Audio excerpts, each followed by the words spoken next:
Welcome to Elevated, a place where the mystical meets the everyday.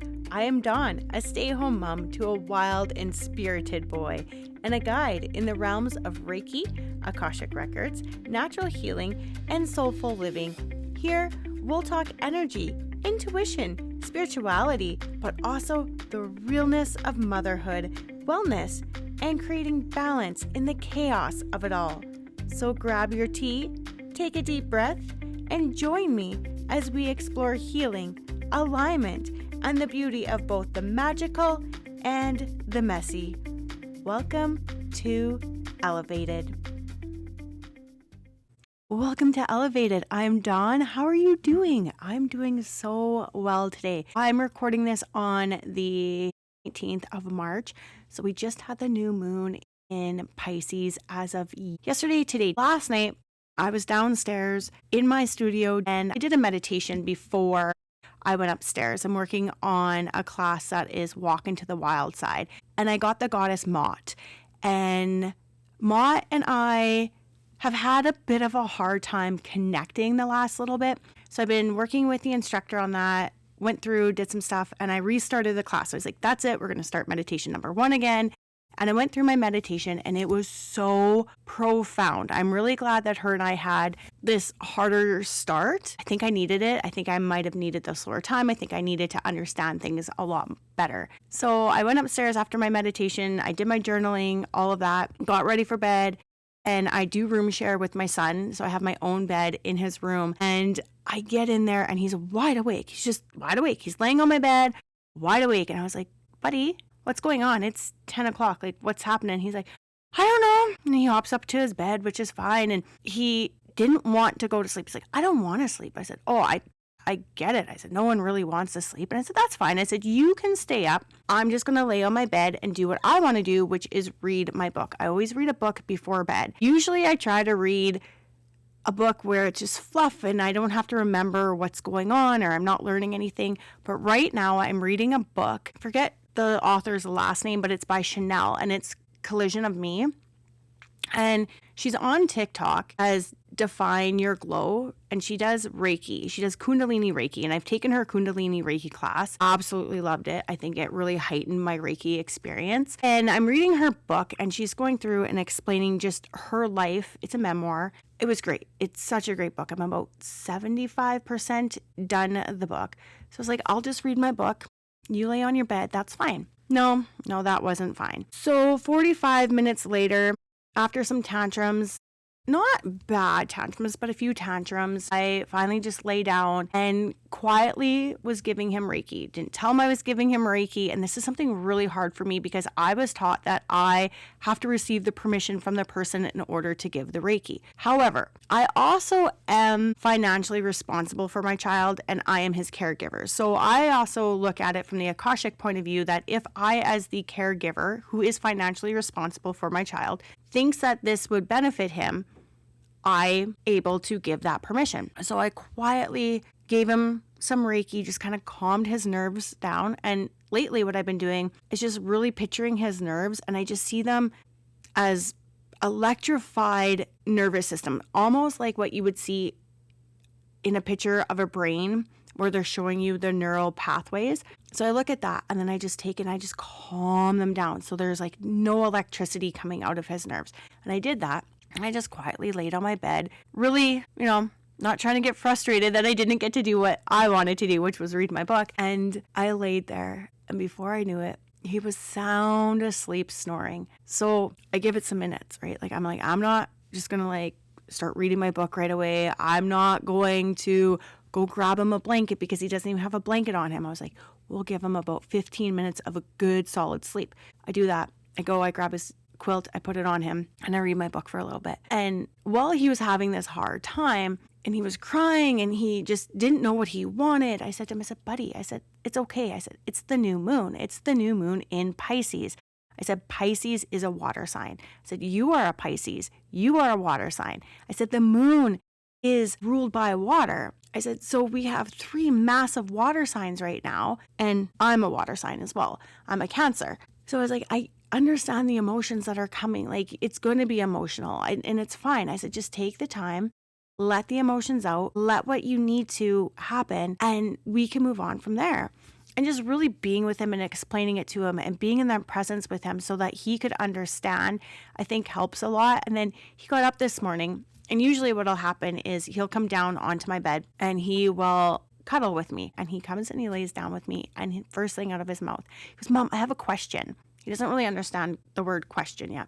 I said, "Okay, buddy, what's your question?" He goes, "I'm really sorry that I had an emotional time last night." And I said, "Buddy, like, it's fine." I said, "It's the new moon. It's what happens." I said, "Do you feel better today?" He's like, "Yeah, I do. A lot better." I said, "Good." I said, "That's all that we needed. That's perfectly fine." I never want him to feel like his emotions are too big or too strong or too unimportant and that he shouldn't have them, because he should have his emotions. He just needs to learn how to handle them. And he did nothing wrong. Like, cry. That's fine. You need to release whatever you need to release. The new moon in Pisces was for releasing all of the things that we no longer need to carry forward with us. Is he at the age of 4 going to be able to tell me? No, he's not going to be able to. He probably can't even comprehend what he wants to release. I, at the age of 44, can't even comprehend what I want to and need to release. So that is perfectly fine. Just knowing that it was the new moon in Pisces, knowing it was the new moon to start releasing. And I didn't really pay attention to it, actually, that it was the new moon in Pisces and that it was a time to release when I did my first meditation with Mott. So my goal was I was going to come home while he was in play school and do another meditation, but I just don't feel like it's the time to do the meditation. I was like, no, I really, really, really want to get into my podcast. And so what I really want to talk about today is, have you ever felt like you were meant for something more? Like you have something inside of you, something that is powerful, intuitive, maybe even a little bit magical. But the moment that you try to express it, you freeze. Like that's me. Like, yes and no, partly. I'm getting better with it. You overthink, you hold back, you make yourself smaller, and you don't fully understand why. That's me. I do that all the time. I hold back. I don't always say what I'm fully honestly thinking. I overthink everything. Like the smallest detail, I'm overthinking. And I do make myself smaller. I've noticed that a lot lately. I will shrink myself. I will hide. I will not want to be shown out in the world. I'm okay on camera. I'm okay doing TikToks. I'm okay with that kind of stuff. But when it comes to a group of people, I shrink. And if you ask me about Akashic Records or Reiki, I shrink. Things I'm working on. Logically, I know that I'm safe and that nothing's going to harm me, but I still do that. My body will react like someone is coming for me. Like being seen is almost dangerous in a way if I show that I'm a Akashic Records reader, that I'm a Reiki practitioner, that I have this spiritual side of me. It's almost like if I'm speaking my truth, it could cost me everything. What if I told you that the fear doesn't actually start with you?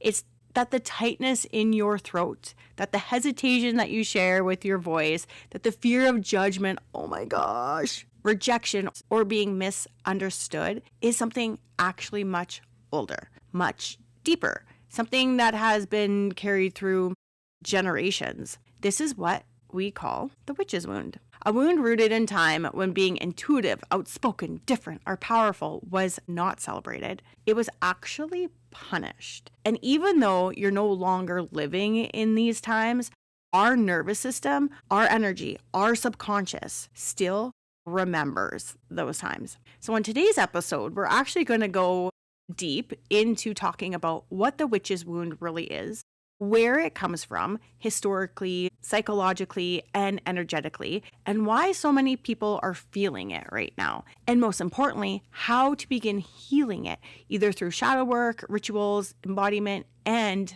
the powerful tools like Reiki and the Akashic Records. So if you've ever felt called to step into your voice, to your truth, to your power, but something keeps holding you back, that's me. That's me. This is an episode for you. So let's get into this episode. The witch's wound is not clinically diagnosed, obviously, right? It's not like you go to therapy and someone's like, oh, you have the witch's wound. It is an energetic, psychological, ancestral, and spiritual imprint rooted in the persecution of those who were seen as different in quotations, as powerful in quotations, and as threatening in quotations. At its core, the witch's wound is fear of being seen, fear of speaking your truth, fear of being powerful. That is a huge one for me. A fear of being judged. Yep. Fear of being rejected. Yep. Or punished for authenticity. Yes. Which can relate to our psychology, our nervous system conditioning, cultural imprinting, ancestral memory, energetic identity. I just want to pause here. For some reason, this story keeps coming into my mind right now. When I was a child, I think I was grade 3, maybe grade 2, grade 3. And I was at school and we had the one playground that we were allowed to play at. And I had this jacket and it was maybe a sage green would be the color. And on the inside, this jacket had pictures of ducks in it. It was a very nice jacket. I really enjoyed this jacket. And a kid came up to me and for whatever reason, I don't know what transpired. I don't know why they said it. I don't know what the purpose was behind it. I don't even know how it got started. I was playing on the monkey bars and a kid came up to me and they're like, "That's a witch's jacket." I never touched that jacket again. I hated that jacket after that. I really did love it. And I hated the idea of being called a witch. I was fearful. I was scared. At that point, probably subconsciously, and this is just coming to me right now, put myself in a box of don't ever show yourself as a witch. You will be harmed. People will not accept it. Just like that kid throwing it at my face that I was a witch, all of that. So I don't know why that popped in, but it did. So let's continue on. The witch's wound lives in people who feel called to healing, spirituality, intuition, or truth seeking, but simultaneously feel a deep, often unconscious fear of being visible. So it creates a paradox. And an example could be, I feel called to share my gifts, but something stops me. That something is often the witch's wound. It's not just, I'm afraid to be seen. It is some part of me believes visibility equals danger, equals rejection, equals exile or harm. And what makes this wound complex is that it is often invisible to the conscious mind. And you may consciously think, I want to grow my business. I want to share my voice. I want to be seen. But unconsciously, there is a competing belief of, if I do, I will be judged. If I do, I will lose connection. If I do, I won't be safe. So an example that we could use for this for modern day would be a woman starts a spiritual business. She feels deeply aligned with her work, has powerful insights, knows she can help people. But when it comes to posting online, going live, speaking boldly, she experiences tightness in her chest, overthinking every word. That's me. And procrastination disguised as perfectionism. Yeah, I would say that would be me. She may say, I just need to be more confident. But confidence isn't the issue. Safety is the issue. The reason why this podcast is so important to me right now is because this is what I'm working with Mott, is my witch's wound. And it took a lot of back and forth with the teacher of Walk on the Wild Side. And I'm literally saying, if you have the ability, she only opens it up once a year. If you have the ability to take her program, it is very, very profound. So profound that majority of the people that are in the course this year are repeat clients. There are people that have been with her since day one, which was 4 years ago. And then there's people that have done 3 years with her. A lot of us, this is our second round with her.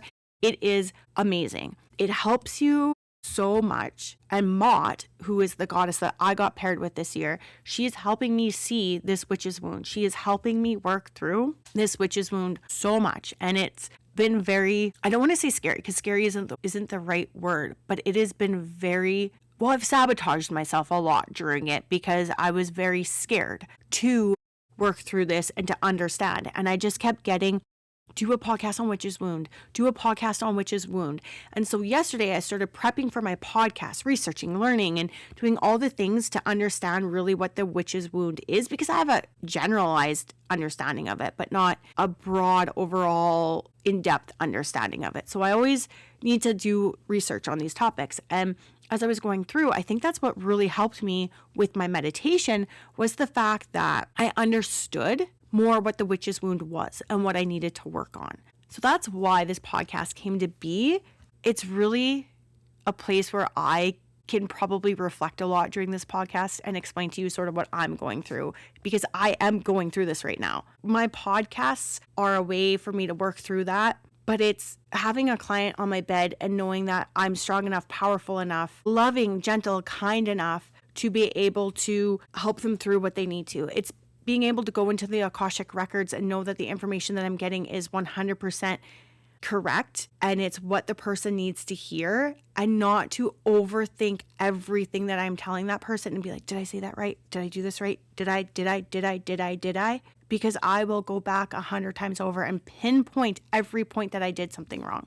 So it's working on that kind of stuff. So where did a witch wound actually come from? So to understand the wound, we must first understand the history behind the wound. Across Europe and early North America, so about 1400s, 1700s, primarily women, we're going to say, were accused of witchcraft. The witch hunts were not just random acts of hysteria. They were deeply tied to power, structure, control, and societal shifts. Between the 15th and 18th centuries, so again, 1400s, 1700s, tens of thousands of people were executed. Approximately 75 to 80% of them were women. But most importantly, they were often women who held community power outside of institutional systems. They were healers, midwives controlling birth knowledge, herbalists working outside formal medicine, intuitive women, outspoken individuals, questioning authority, people who didn't like to conform. Many were tortured, publicly executed, burned at the stake, drowned, or hung for all to see. My complete knowledge of this is around the 1700s. If you go back into paganism, which is something I'm very interested in and something I'm slowly learning and working on. And I've done podcasts on, Santa Claus, Yule, and that type of thing, where it talks a lot about paganism. I mean, there was the Norsemen, there was the Celtics. There were these groups of people who were very spiritual and who believed in doing things a different way. And what was happening at that time is Christianity was coming into play. And so as Christianity was starting to come into play, they found that if we use the church, we can control the people better. So as Christianity was coming in, this is where they wanted to start controlling a lot of what we see today in the world. And if you go through the list of who they were, healers. What are we seeing more of today? Healers. What used to be taboo prior to 2020 wasn't really talked about. It wasn't out in mainstream media like it is nowadays. Healing. Midwives controlling the birth knowledge. There are more and more women that I know of that are going with midwives. They want a midwife with them while they are delivering their child. Yes, they're still using the medical system, but they want a midwife. There are so many people that now are doing natural births at home. They're doing water birth, all different types of things that if you look 30, 40, 50 years ago, they weren't being done, and they're being done now. Herbalists. How many herbalists are there now? People talking about their herbs, talking about if you drink this tea, if you have dandelion, it helps your liver. If you have fennel, it's helping your kidneys, like all this kind of stuff. That is all herbalism. That is all ancient knowledge that we used to have that we lost, or that was taboo to talk about. We were scared to talk about, and starting to come out in mainstream now. Intuitive women. Women are just intuitive. We are. It's just how it is. And it doesn't matter if you are male or female. In this lifetime, you would have had previous lifetimes where you would have been, and I do believe in reincarnation. That is something that maybe you don't believe in, but I believe in reincarnation, that you would have been a female. So you could have this witch's wound even if you are male in this lifetime. Outspoken individuals questioning authority. I see that so much right now. And we are going into the age of the Aquarius, which means that we are going to see more and more healers, midwives, herbalists, intuitive people, questioning authority. It's just Aquarians are the ones that are the rebels in a way. They have that inner knowing and that knowledge. So the deeper impact of this is this creates a cultural imprint. So power that exists outside of the system is dangerous, right? So again, Christianity was the powerhouse. They were taking over. They were saying you have to conform to this and believe that. And if you don't conform to us, you are going to get killed. And even more specifically for women, your voice, your intuition, and your autonomy are threats. The psychological impact of this is even if you don't believe in past lives, this period created a collective trauma. It embodied a message into humanity: if you are different, intuitive, powerful, or outspoken, you are not safe. And I see that in so many people right now. I see that if you are outspoken, like when you go into a room and there's that one really outspoken person and everyone's like, whoa, really?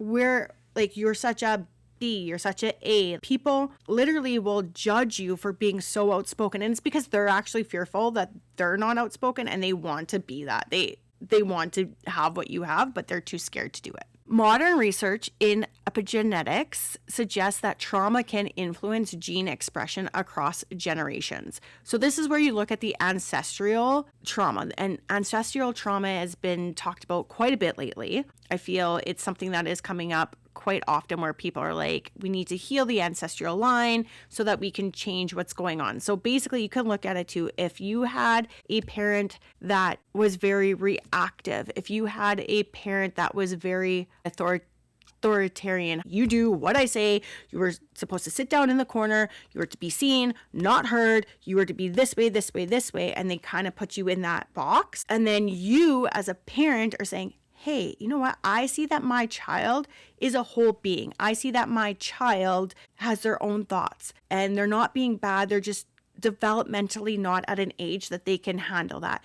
They are developmentally trying to express themselves and they don't know the best way, but I can, in a conscious manner, see where my child's coming from, that there's no bad behavior. It's just a need that is unmet. And if I can help them meet that, and if I could be curious, then I'm going to raise this emotionally stable child. Well, what that is that's still breaking that ancestral line, that ancestral trauma, that generational line, if you will. So you can even look at it at that small of a scale. It doesn't always have to be this big, big, massive thing. It could be a smaller thing. So trauma just doesn't disappear. It gets passed down through family systems, epigenetics, so stress responses inherited biologically. I'm seeing this so much with my son, how I'm fueling his anxiety because I have anxiety over the smallest, dumbest little things. And then cultural conditioning as well, which right now too, just in the parenting world, every time you open up TikTok or social media of some sort, you literally are being bombarded, if your algorithm is parenting, about how you're such a bad parent because you had one little bad moment. But the other 99 moments of the day, you've excelled and you've done really well and you've held your crap together because your toddler was having the massive meltdown. And you had that one moment where maybe you didn't use the script in quotations, or you didn't do this just perfectly, and now your kid's going to be destroyed forever. That is cultural conditioning as well. So while you may not carry literal memories of persecution, you may carry heightened stress responses, sensitivity to social rejection, to fear-based patterning around visibility. If your ancestors experienced war, oppression, religious control, gender-based silencing, your nervous system may be wired for hypervigilance and self-protection. And just think about that. If you came from, and majority of people my age would be second generation to family members that went to war. I think about, my husband's father, his dad was at war. He was not a soldier. He was a carpenter in the war, but he was at war. Actually, his dad missed the boat and missed being bombed at Pearl Harbor. Him and his brother. Oh my goodness. Just to think that, right? So definitely universe had my husband's grandpa on his side that day and they missed the boat and they weren't bombed, but definitely it could have been something that happened. So that is going to condition my husband's father in a different way because his father saw things differently. And you see that, how many soldiers come back with PTSD and now they're expected to go back into a normal living day society, but yet at the same time, it's not normal. They've seen things that we maybe can only imagine or we can't imagine, right? So that definitely does affect them. And then their nervous system is so different that now they're passing on sort of those nervous system traits onto their children because maybe either they are having emotional outbursts and there's no right or wrong. It's just how this is happening. So you can see how that would affect a family or a person. Your nervous system may be more wired for hypervigilance and self-protection, even in safe environments. Example would be a woman today may feel anxious posting online, fear of judgment when speaking the truth. That's me all the time. And avoid stepping into leadership. Definitely do that as well. I'm like, I'm not smart enough. I'm not capable enough. Like, I know I'm capable, but I'm just like, I'm not smart enough. Who would want to listen to me? You know, even if nothing bad has ever happened to me personally, which really hasn't, I guess, but my nervous system may still carry visibility equals danger because, yeah, I probably died. I'm trying to think. I feel like I was at the stake. That's how I died. And I feel like when I was doing my meditation last night and I was doing my journaling afterwards, that both my son and my husband would have the witch's wound as well. And they must have drowned it. Definitely my husband, because he is so afraid of water. I don't know if my son's really afraid of water or if he just doesn't like water because he's 4 and they don't, like, he loves the bath. But doesn't like his ears getting wet, doesn't like water in his eyes. That just might be an age developmental thing. The witch's wound is layered. It's rarely formed by one event. There are typically 4 types of events that could have happened to help create a witch's wound, and they are ancestral memory. So kind of what we've been talking about. So family lineage may include persecution, suppression, or silencing. Even modern families may carry patterns of stay small, stay safe. You possibly inherited emotional tendencies, stress responses, survival strategies, and not consciously, but biologically and energetically. There is childhood conditioning, or also known as developmental conditioning. So a child expresses big emotions and then gets told that they're too much. This is something I work really, really hard on. If my son is crying, I'm okay with that. But it's like, sometimes he gets really excited and he just doesn't know how to like handle that excitement. So he'll like give me a hug, but almost like choke me in a way, or just things like, I'm like, whoa, buddy, we got to be just a little calmer, a little slow, you know? And so I always wonder to myself, I'm like, am I doing him a disservice by that because it's too much for me? And so a child speaks truth and gets punished or dismissed. I really believe that I'm really good at allowing my son to speak his truth and not punishing him. Being taught to prioritize others over yourself. This one is so hard as a parent not to do that, because sometimes you're like, hey, buddy, can you do this for me? And so I really work at saying, okay, what do you need? What do you want? That type of thing. What do you want to do now? I'm working with that. I know I have a problem with people pleasing. And so I really don't want him to feel like he has to people please anyone. And a sensitive child picks up on others' discomfort, and then they learn to silence oneself. And my son is very sensitive. And so to work on this, to say, no, you don't have to silence how you feel. You're free to come to me and tell me how you feel. You're free to speak your truth, but just do it in maybe a way that isn't going to be harmful to other people. So what happens is that their brain encodes that expression is equaling disconnection. So therefore, the child will grow into an adult who people pleases, who cannot express their emotions, who has rage or anger outbursts. That's myself. I do that quite a bit. Or an adult who cannot express what they truly think and feel in fear of being judged and not liked for who they truly are. That is me as well. So for example, in my podcast, I do quite a bit of editing of my podcast. And today I'm really going to try to minimize the amount of editing that I'm doing and just let the things flow. It may be a longer podcast because I do like to talk. And then there is cultural programming. So number 3, the cultural programming, where society often rewards conformability over authenticity. Women especially, but not exclusively, are taught, do not be too loud, do not be too powerful, do not take up too much space, be agreeable, be likable, don't challenge people too much. I feel like that's a lot of what women get told. Even without trauma, you are conditioned into self-minimization. So don't show the world who you truly are. How many times do our kids go into a school and they're told you're being too loud, you're way too powerful, you're taking up way too much space, like you can't make that noise, just agree with the teacher. Just be liked by your friends and peers. Like, that's huge. Like, your peers help you with that too, right? And don't challenge your teachers. Don't challenge someone, because that would be just so wrong if you challenge them. Then there's the nervous system imprinting. So number 4, nervous system imprinting. So over time, when fear is repeated, it becomes automatic. It creates neural pathways that are not complete and interrupted and may have some blocks in them or dead ends. So automatic reactions are habits, if you will, that you don't even have control over. They just automatically come out, like yelling to be heard. I do that a lot. Ask twice, yell the third time. Identity level beliefs. So these are not yours, but those of others around you, and you don't even realize that they are not yours, and you have been conditioned to believe them as yours. If you want to learn a little bit more about this, listen to my last podcast, episode 28, on being you. Jackie Carter and I went into an in-depth conversation about being you and how we really do condition ourselves, and a lot of our thoughts are other people's thoughts and not our own thoughts. So even when you want to share your voice, start a podcast, go out there, be a healer, whatever, your body says, whoa, this is not safe. It triggers the anxiety.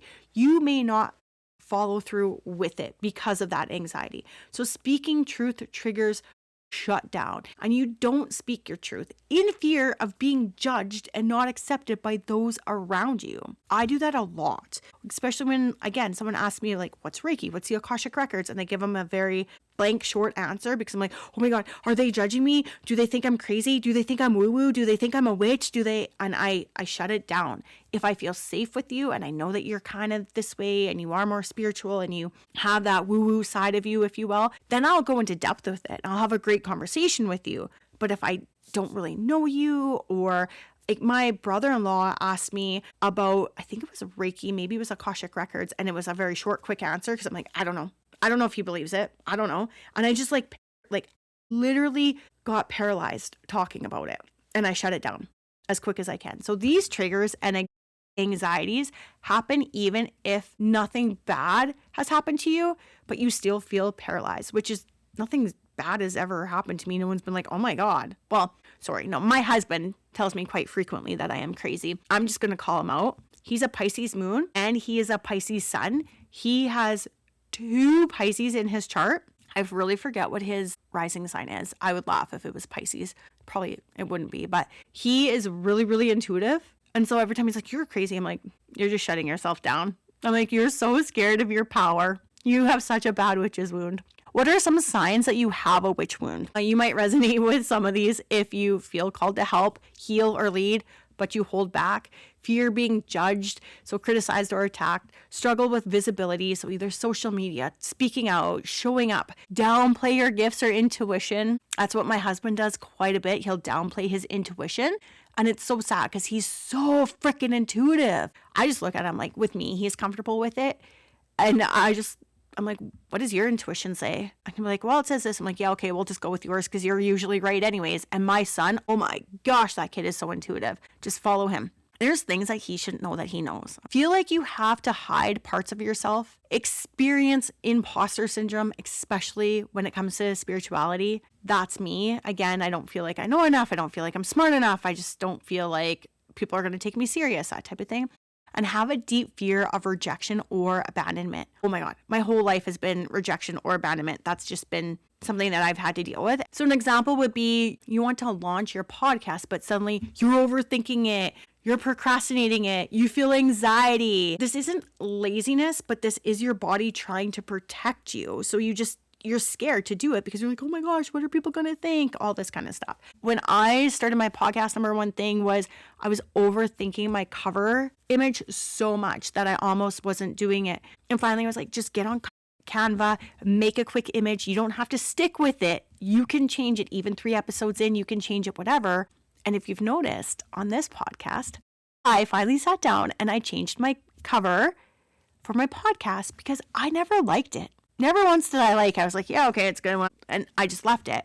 But it was just something to get it out there so that I could get my voice out there so I could start, because I was like, you have to quit overthinking and procrastinating this. And it's a cover. It doesn't really matter at the end of the day. And now I'm actually quite happy with it. Leave a comment. Let me know if you like the new one. Why are we currently seeing so much of the witch wound today showing up? And why are we hearing about it so much? Well, the world is awakening, for starters. That would be number one reason. There are more people that are starting to question the system. And this is, again, because we are going into the age of Aquarius. This is what is going to be happening. Again, the Aquarians, they question things. They see things differently. They look outside of the box. They've always been more advanced in this kind of area than, say, we are starting to question systems. We're exploring spirituality and authenticity. And I just feel, I don't know, the last 10 years for sure, but definitely the last 5, 6, this has been huge. We're reconnecting with our intuition. We're understanding that mothers have intuition. Remember when you were a child and you're like, Mom, how did you know I did that? And the answer I usually got was like, well, I have eyes in the back of my head. I remember I was like, no, you don't. I did look. Don't get me wrong. I looked and I was like, no, you don't. But really, what it is mother's intuition. We just know things. We just know if you're hurt. We just know if you're not feeling good. We just know that something's going on. It's just a mother's intuition. No different than when you first become a mom and your baby's crying and someone's like, oh, you should do this. You're like, yeah, that's not going to work for us. You just know. You're like, no, they're hungry. No, they need to poop. Anyways, speaking truth. So there's more people that are out there starting to speak their truth. There's more people that are saying, I want to speak. And then there are a lot of people that are leaving the traditional systems. So such as jobs, corporate jobs. See a lot more online sort of working, different jobs that, 20 years ago, we never would have thought were out there. That is happening. And if you really look, the youth are really bringing it in. And then there's a lot more people that are saying, I don't want my children in the normal schooling system. And so they're starting to homeschool, unschool their kids. There's a lot of people that are leaving churches and religion, just that type of thing. So there's a lot of the traditional systems that we saw 30, 40, 50, 60, 70 years ago starting to not be as prominent. And people are starting to find different and other ways of doing things. So this creates two simultaneous forces. So one is expansion. So people are remembering who they are and they are feeling called to share, to lead, to express, to teach. And then there's the resistance or the activation phase. So there's old patterns, like the witch's wound for sure is an old pattern, and it's activated to keep you, quote, safe. So you can expand the wounds. So as you expand, the wounds say, careful, last time this didn't go so well. Even if you weren't a witch, say in a past life, but someone in your ancestral line was a witch, you're still being conditioned in that way. We learned that a few minutes ago. It doesn't matter if you physically were it, but there's someone probably in your ancestral line that this would have happened to, and it would have affected how they would have brought the children up after that. This is why so many people today feel called but terrified at the same time. So they're like, yeah, I want to do this healing. I want to be this healer. But oh my gosh, can I, blah, blah, blah. They're terrified to do it. They feel very powerful and yet they're blocked. And that is where I am. I feel very powerful. I feel that I know so much, but yet I'm so blocked. Again, thinking that I'm not smart enough, thinking that I don't know enough, thinking that I'm a imposter. There's other people that are better at this than me. Why am I doing this? Who's going to listen to me? That type of thing, right? So let's go back to the example of the person that started their podcast, right? So they're like, yeah, I'm going to start my podcast. I'm going to speak my truth.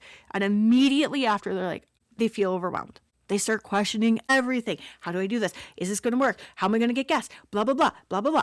All that, right?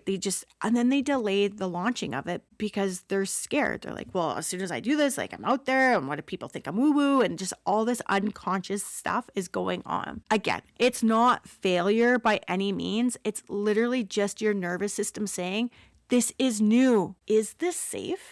Are you going to be okay? We've seen in the past, centuries ago, that this wasn't safe. Maybe even in this lifetime, we were raised where it's not safe to speak your truth. Are you going to be safe to speak your truth? And that's what's happening here, right? Let's go a little bit further and use just a little bit of science. I always love this part. I love to understand what is going on with our mind. It's not always spiritual. It's mind, body, soul. And so what's going on with our mind? So the witch's wound activates your amygdala, which is your fear center, or otherwise known as your brain's threat detector. It does not distinguish well between physical danger and social and emotional risk. It detects threat, even if it's not real. For me, one thing that I've done. I know that in a past life, I committed suicide by jumping off a cliff. In this lifetime, ever since I was little, I've been afraid of heights. Now, I've, in my adult years, realized it wasn't physically the height that I'm afraid of. It's the falling from that height. The falling to my death from that height. Okay? So in this lifetime, I've never fell enough to hurt myself from any height. But I have this fear of falling from it. So I detect a threat. If I am high, if I'm on the roof of my house, all of a sudden, I have this instant fear that it's a threat and I'm going to fall off somehow. What happens when your brain detects a threat is you go into fight, flight, freeze, or fawn response. So the flight response is defensiveness. It is over-explaining. I do this a lot. I over-explain myself all the time. And I really do get defensive. I notice sometimes even, maybe it's a male thing, I don't know, but when I go to my husband about something, instant defensiveness, right? Then there's the flight. So there's the avoidance or the procrastination. I can't post. I have nothing to say. Who will listen to me, right? That's what I kind of deal with. So, and I don't. I record my TikTok videos and then I just never post them because I'm like, people are going to think that's dumb. Meanwhile, I'm watching the person that just went to Costco and showed me their Costco haul and I'm there for 5-10 minutes. Really? I can do that too. Anyways, freeze. I can't do anything. That's just literally where you freeze. Sometimes my son will do this quite a bit. He'll just freeze. He's like, I don't know. Like today we're leaving to go to play school. I was like, do you want to wear a different jacket or do you want to wear this sweater type jacket? He's like, I don't know. And I was standing there just trying to be calm. It literally took us 2 minutes. I was like, hey, bud, are you going to make a decision? He's like, I don't know. Okay, again, he's frozen in that moment. He doesn't know what to do. He doesn't know what the right or wrong answer is. I was like, buddy, there's no right, there's no wrong, whatever you feel most comfortable in. And then we put him in his jacket that we had decided on last night, which was literally just like a sweater. And for the first minute, it was not good enough, but I think that's a toddler phase. And then there's fawn, so people pleasing, right? Diluting the truth. I'll just say what people want to hear. Right? That's kind of your example there. Again, you get online, you're just kind of, I can't really speak my truth because people are going to think I'm woo-woo. So let's just say what everyone wants to hear. Let's just do what they're doing type of thing. If you look at even the podcast example or, going online, posting on social media or something like that, you might have that fear of being judged online, which then you do perceive it as a threat. You're like, oh my gosh, someone's going to judge me. Someone's not going to agree with me. Someone's going to write a hate comment. I guarantee you there are on a hate comments and it's really just people that are going through something themselves and they are taking it out on you, really is what it is. Hurt people. Same thing. Being judged could be just, someone's been judged their whole life or in the same token, they've been hurt and now they're judging you type of thing. And then there's the default mode network, which we've talked about in previous podcasts when we talk about the brain, and it creates this identity pattern. Like, I'm not safe to be seen. I should not speak up. Probably again in your childhood. I know my husband has said it quite a bit. He'll look at my son. He's like, he doesn't say it to my son, but he'll say it to me. He's like, well, I was told to be seen, not heard. Great. He can be seen and he can be heard. Last night when he wasn't sleeping, I kept trying to do his mantra. And literally, you could see him repelling the mantra. He was just retracting in. And it's, you are safe, you are loved, you are needed, you are wanted, you are seen, you are heard, you are significant, you matter, you are worthy, you are enough. Mom and dad are so proud of you. You are loved for who you are, and you are perfect the way you are. And as I was saying this, he was okay with like, you are safe, you are loved, you are seen, you are heard. And then all of a sudden he started retracting in. And when I got to the point of mom and dad are proud of you, he was retracting in a little bit more. And then when I was like, you are loved for who you are, you are perfect the way you are, he retracted so much. He was repelling me. He was like going in. I was like, whoa, buddy, what's going on? The worthy part too, that really retracted him in. I was like, we need to do some work on this. Definitely. Because if he's for doing that, no, I will not have that for him. So these identity patterns become self-fulfilling. You start believing like, I'm not safe. I shouldn't speak up. I'm not worthy enough. I'm not good enough. All that kind of stuff. Therefore, you're going to need healing. And it's not just on the spiritual level. It's on a neurologically rewiring level. Like you're neurologically going to have to rewire it. And that's why I think mantras are so important as well, because those mantras, after a while, start working with your brain. You start believing them. You start thinking like, I am worthy. I am good enough. I am loved. I am all those, right? Very, very important. And you see now, if you go back to children, it's always so easy to go back to children for me. But when you go back to children, they always say how you speak to your child is how they will start speaking to themselves, which is true. If they hear all the time that they're a bad kid, if they hear all the time that they're not good enough, if they hear all the time that, they're not putting enough forth, they're lazy, they're going to become lazy, right? They're going to start thinking that they're a bad person and they're going to start doing more bad things. And they're going to start thinking that they're not good enough. So they're not even going to try. They're just going to keep failing and not doing enough. We kind of know that even 20, 30, 40 years ago, we kind of knew that. So I think that's why a lot of schools now are starting to implement these more powerful mantras for the children, saying, you are smart, you are strong, you are brave type of thing. We know that we can't just spiritually fix the witch's wound. We do have to do a little bit of neurological rewiring, but spiritually, how could we help the witch's wound? And there's shadow work, and it is essential, but it's not about actually fixing yourself. It's about meeting the parts of you that learn to hide. So again, I just told you earlier in this episode that I am taking a course called Walk on the Wild Side. And this is exactly what we are doing. We are meeting our shadow self that we left out in the wild to reclaim who we truly authentically are. So last night in my meditation, that's what I had to do. The first meditation of this course is you meet with your goddess or God, whoever came forth for you, and you walk into the wild and you are shown who you truly authentically are. Now, first couple times it was black, it was blank. I was like, oh my God. Yesterday I was in a box, it was completely black, and there was a little pinhole of light. And I started walking towards it, then I started jogging, then I started running, and I got out and it was bright. I didn't see a whole lot. Like, it wasn't like a movie in my head. I just knew a lot.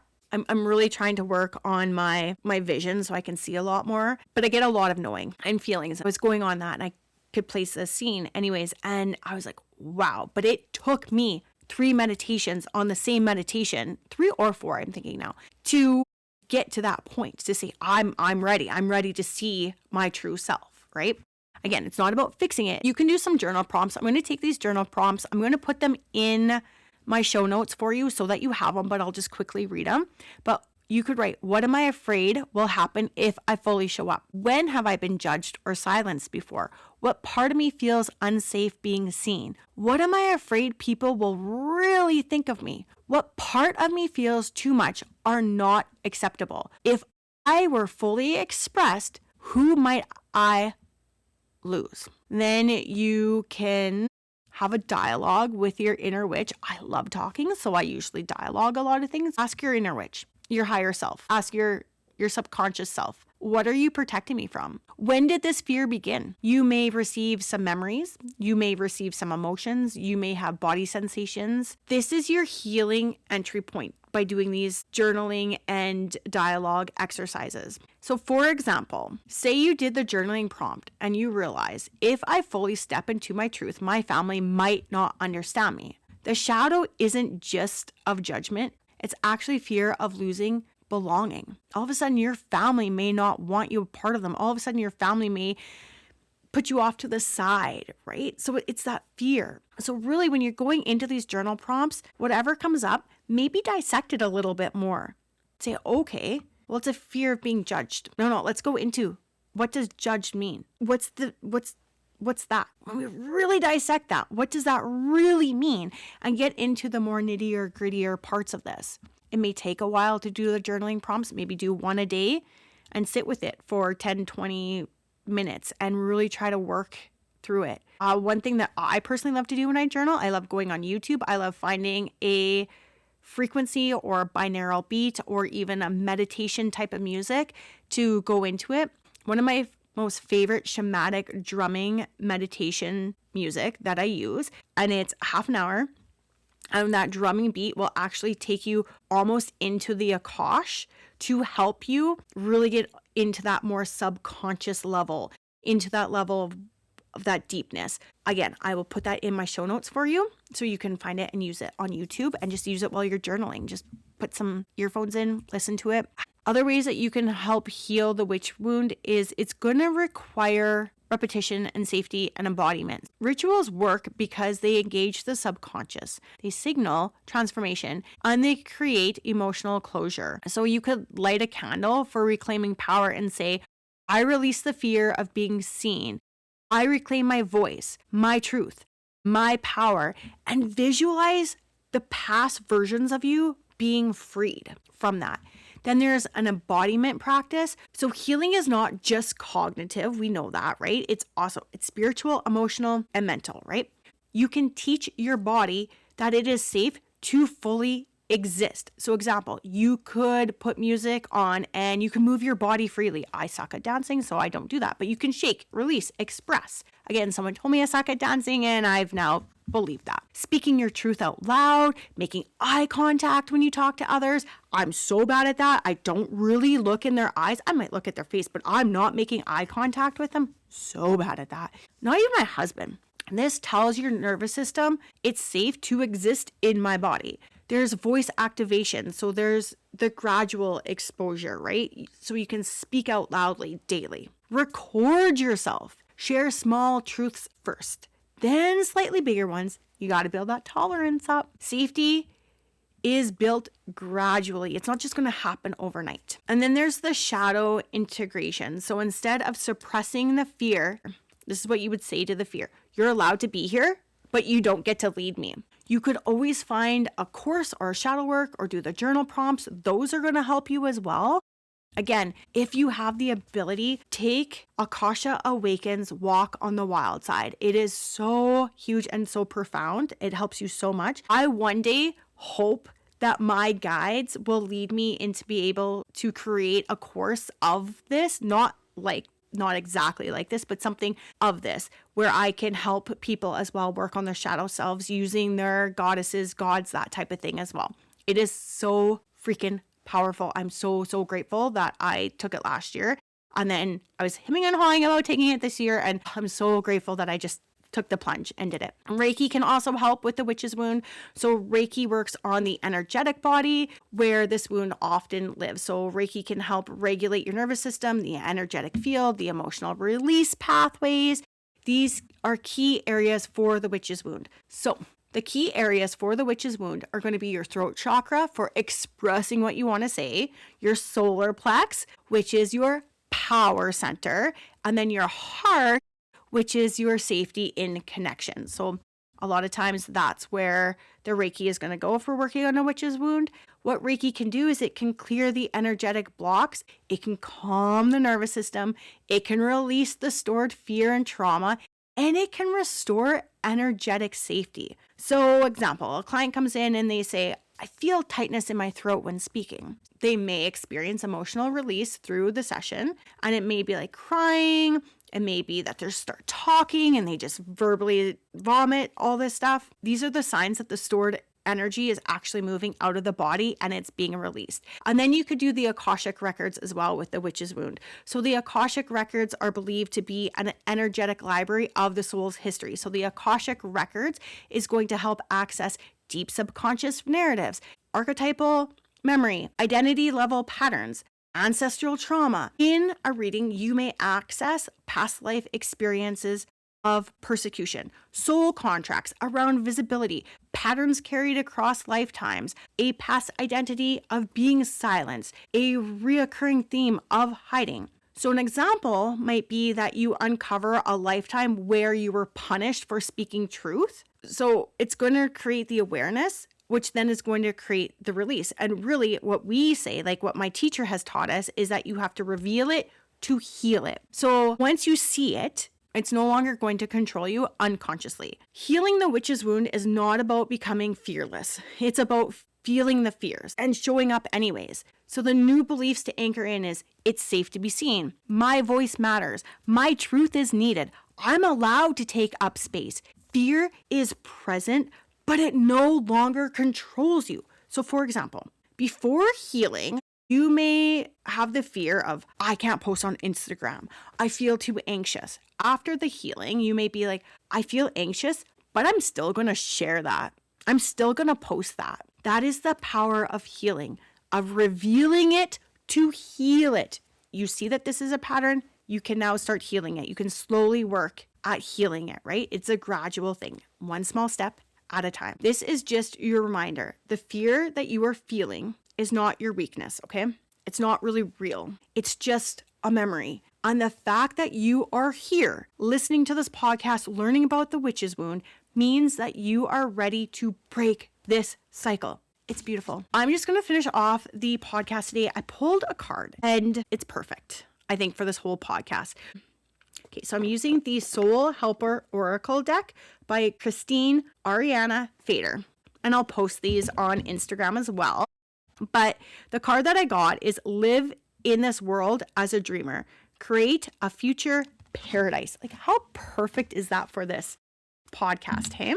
So I will just read from my book what it says. The dreamers of this world are active creators of their own lives and futures in close touch with their imagination and inventiveness. A powerful creative potential awaits each of us when we tap into these aspects of ourselves. With its perfectly balanced energy, each daydream has the potential of fulfillment. There is no ego and no relentless desire, just the pure feeling of dreaming itself. Dreamers are deeply connected with their own magic, whether they are aware of it or not. When they dream, they let go of everything and enter a space where only magic exists. Keep your bold, brave, and beautiful dreams safe in your heart. They are worth more than all the riches of the world. Dream with every fiber of your being for the benefit of all living creatures. It is your mission, indeed your responsibility, to imagine in your dreams a world like a paradise.